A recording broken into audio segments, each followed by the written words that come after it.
妙法蓮華経南無妙法蓮華経。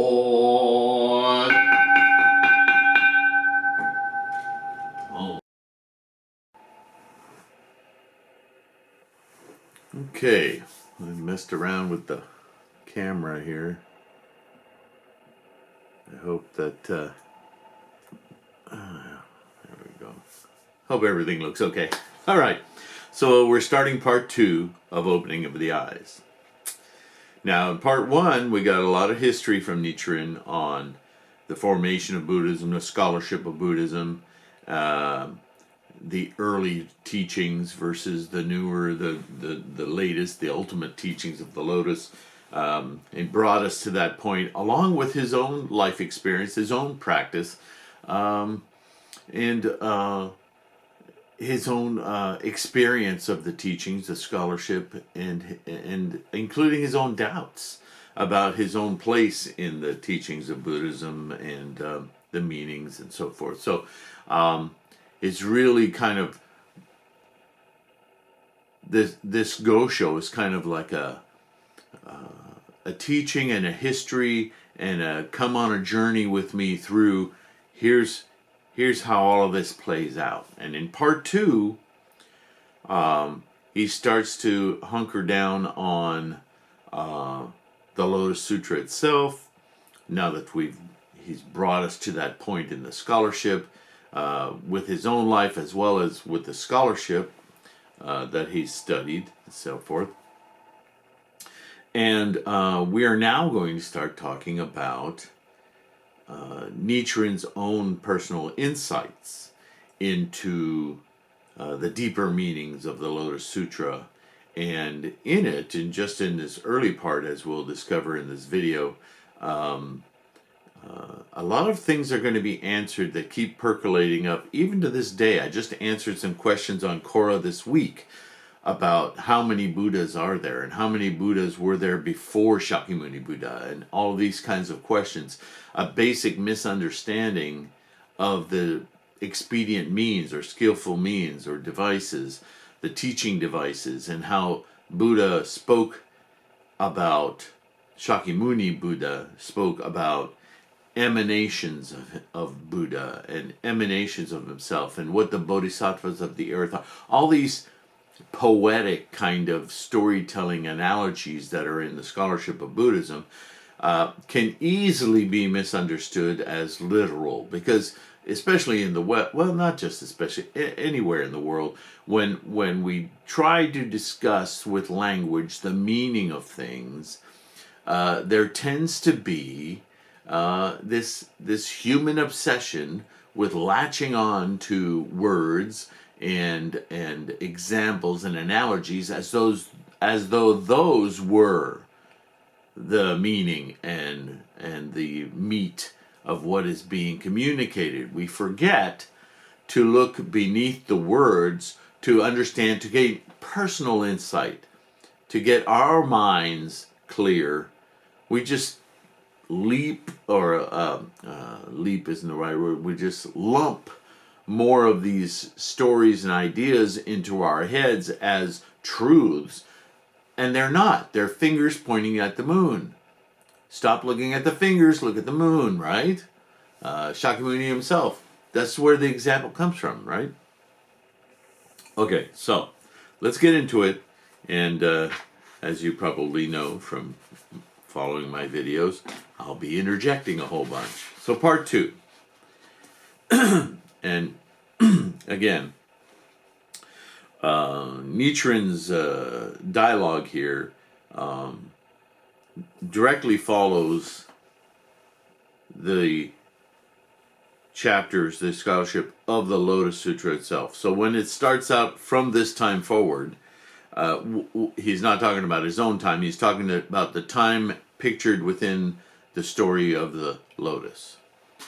The great bodhisattvas, as well as Brahma, Shakra, the gods of the sun and moon, the four heavenly king, became the disciples of Shakyamuni Buddha, the Lord of Teachings. Right away, these are not real people. These are not even gods or deities. There are no such things in Buddhism. What they are references to these different emanations or these, as I've explained before, these mental exercises that we go through as human beings. And these are placeholders. Brahma's a placeholder. The four heavenly kings are placeholders. The gods of the sun and moon. Of course, the sun and moon are not gods. But the way the sun and moon interplay into our human lives is very, very influential, is it not? Not just the actual physical presence of the moon and the gravity that it exerts on our lives and the planet we live on, but ideologically in our minds, when we see the moon in the sky, when we see the sun in the sky, our entire behavior changes. Whether we acknowledge that consciously or not isn't the point. The point is that these are very powerful influences in our lives. That's what Brahma, Shakra, gods of the sun and moon, four heavenly king, even Shakyamuni Buddha himself are. Never, never, never lose sight of that. This is a mental exercise, your mental exercise. So my mental exercise is not yours. Yours is not mine. We can share, discuss these things, but the minute we start to do that, we're abstracting through language, pictures, whatever, a shared experience, knowledge of experience. And to the degree we can agree on, or not even agree, but share our experiences of life, we can come very close to one another, or we can simply acknowledge one another. But we can't know with certainty exactly what you experience, I experience, he experiences, she experiences, right? This is the innumerable commentation we hear all the time in Buddhist scholarship. Innumerable being everyone has a unique set of insights in order to understand the makeup of their own mental attachments and experiences. Thus, in the Treasure Tower chapter of the Lotus Sutra, the Buddha treats these great bodhisattvas as his disciples, admonishing and instructing them in these words. Quote, "So I say to the great assembly, after I have passed into extinction, who can guard and uphold, read and recite this sutra? Now, in the presence of the Buddha, let him come forward and speak his vow." End quote. This was a solemn way he addressed them. Then among the great bodhisattvas it was, quote, "as though a great wind were tossing the branches of small trees," end quote, like the kusha grass bending before a great wind, or like rivers and streams drawn into the great ocean, so were they drawn to the Buddha. So, isn't that how our attention works? How our mind works? When we start to grasp something, when we get close to an insight, it's like a vortex in a sink. We just start to focus in on it, right?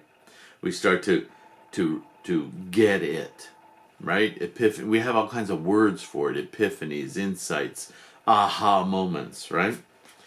But it was still a relatively short time since the Buddha had begun to preach the Lotus Sutra on Eagle Peak, and what he said seemed to listeners dreamlike and unreal.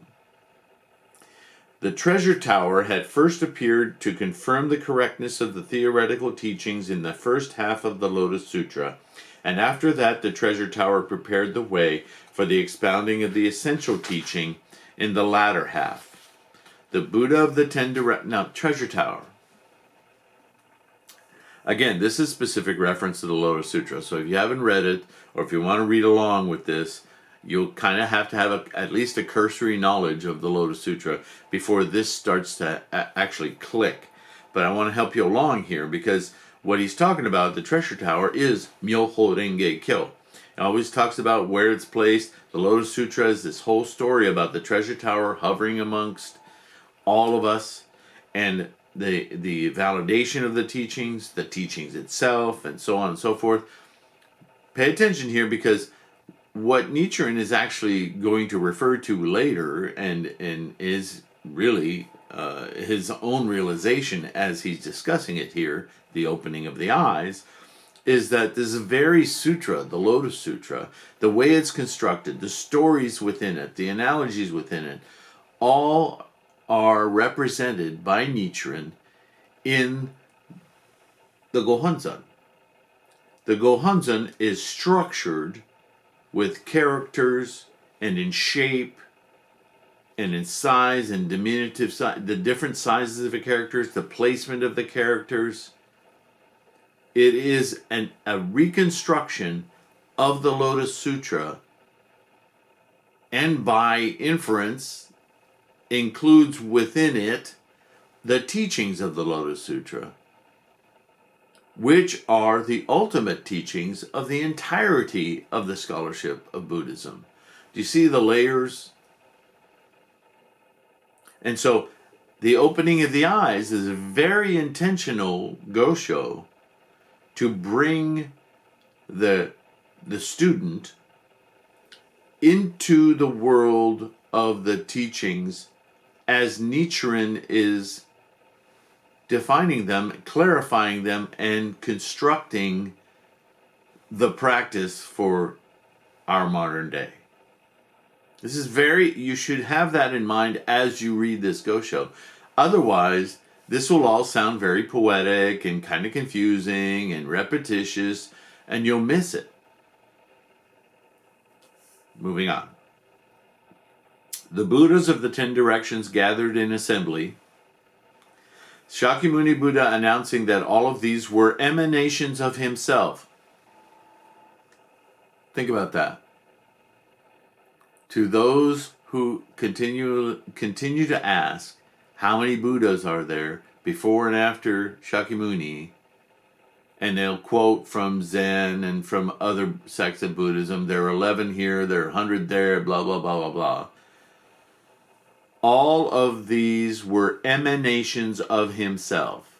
Does that mean he's one man who traveled through time and established himself as these Vairocana, Mahavairocana, and all these other Buddhas?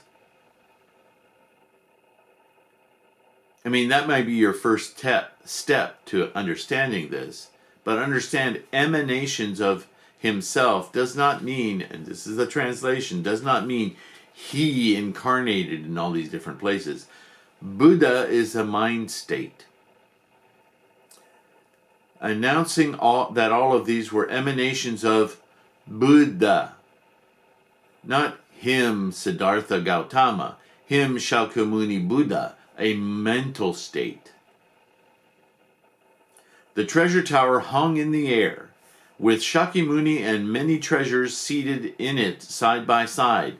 Many treasures is another Buddha, which he just said is an emanation of himself, Buddha. As though both the sun and moon had appeared side by side in the blue sky. The great assembly of human and heavenly beings were clustered in the sky like the stars, and the Buddhas who were emanations of Shakyamuni Buddha were on the ground, seated on their lion seats under jeweled trees. That's us. You see how you have to deconstruct this as you go, otherwise it's very, very easy to get carried away in the fables, analogies, and stories. You have to constantly relate this back to your mental exercise here. In the Lotus Treasury world, described in the Flower Garland Sutra, the Buddhas and their reward bodies all dwell in their separate lands. Buddhas of other worlds do not come to this world and call themselves emanations, as happened in the case of the Lotus Sutra, nor do Buddhas of this world go to other worlds. Only Dharma wisdom and the other great bodhisattvas come and go. Okay, let me disconstruct that. All these different Buddhas that are discussed in the different times or scholarship of Buddhism are not people. They are mental states. A mental state which exists all the time. As long as there is life, there is Buddha. And they don't come and go because they're always there. Because it's not they. See, language falls apart here. Buddha-ness, the suchness of Buddha, is something that is always extant in the experience of life. Only Dharma wisdom and the other great bodhisattvas come and go. So only those who apply their minds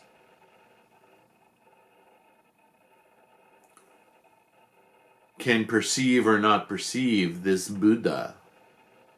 And those who apply their minds come and go. Because that's the nature of every phenomena, right? It arises, it sticks around, it decays, it goes away. Grass, humans, cows, chairs, sky, moon, universes, they arise, they stick around, they decay, they go away. Dharma wisdom and the other great bodhisattvas come and go. As for the 9 honored ones on the 8-petaled lotus and the 37 honored ones described respectively in the Mahavajracana and the Diamond Crown Sutras, although they appear to be transformation bodies of the Thus Come One Mahavajracana, they are not Buddhas enlightened since the remote past or endowed with the 3 bodies. In other words, these are personages used to teach Buddhism or teach the way of Buddha, which is a much more accurate way to think about Buddha. It's a way.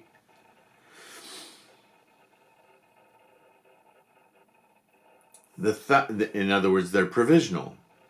They exist in a certain time and place for people, the transitional people that come and go, to attain their awakened Buddha way. The 1,000 Buddhas described in the larger Wisdom Sutra and the Buddhas of the 6 directions represented in the Amida Sutra never assembled in this world, as did the Buddha's emanations in the Lotus Sutra. The Buddhas who assembled when the Great Collection Sutra was preached were not emanations of Shakyamuni. The 4 Buddhas of the 4 directions depicted in the Golden Light Sutra are transformation bodies of Shakyamuni Buddha. Here, Nichiren distinguishes between provisional teachings and the essential, making a correlation between early teachings of enlightenment and the timeless entity of Buddha taught and represented in the life and teachings of Shakyamuni. Follow? So it's not it may sound like a contradiction if you read through it quickly, but what Nichiren is pointing out is the way the teachings, those earlier teachings, spoke about Buddha were limited in scope, whereas in the Lotus, Buddha points out that all of it is Buddha. Thus, in the various sutras other than the Lotus Sutra, Shakyamuni does not assemble Buddhas who carry out different austerities and practices and who possess the 3 bodies, nor does he identify them as emanations of himself. Only in the Treasure Tower chapter of the Lotus Sutra does he do so. This chapter, then, is intended as an introduction to the lifespan chapter that follows later.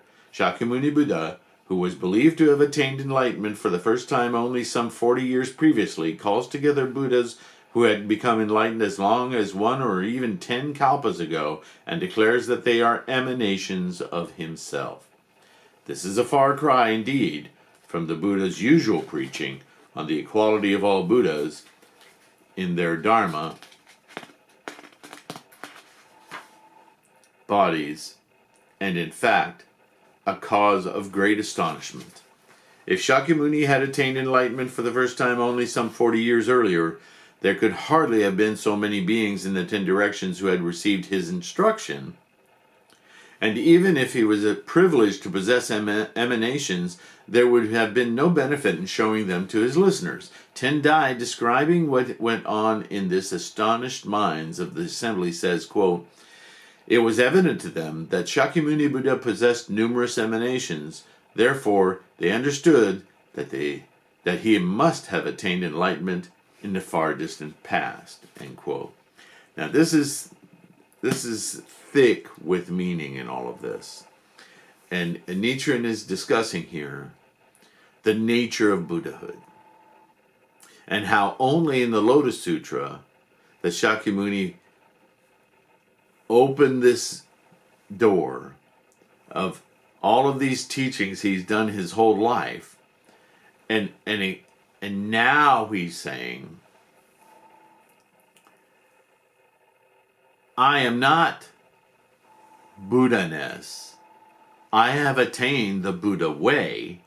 I am the Buddha suchness, because this is what I am now and represent now, but I am not unique. This Buddha-ness is timeless. And now his students are like, what? We've been following you. What you're now saying is what you represent is not something to follow, it is something to be. And we're going to get into this some more, but this is a lot to chew on. So I'm going to end this video on that note, because I really, if you need to go reread it, flicker through the Lotus Sutra, come back to the Gosho, really you need to get this concept, because this is what Nichiren Buddhism is all about. I'm telling you, this is the core of Nichiren Buddhism. Please find in your mind the room to understand that this is your Buddha, because it is your experience of life. You're not attaining something from without yourself. This is already extant.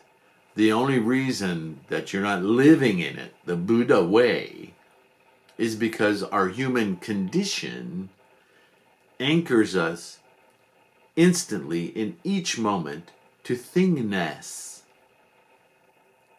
Thingness rather than suchness. The way of things versus the physicality of things. Sometimes trying to simplify, I worry that I introduce too many other ways of thinking. But like an artist who works in ways of seeing, we're all looking at the same thing. But Cézanne saw in an apple and an orange something other than an apple and an orange. This is why Cézanne is important in art. Not because he was really good at crafting an apple, but because there was a suchness of apple, orange, and other things that he found in the light of those things. So with that, I thank you again. Namu Myoho Renge Kyo. Continue to read, study, practice. Find your Buddha. See you soon. Bye.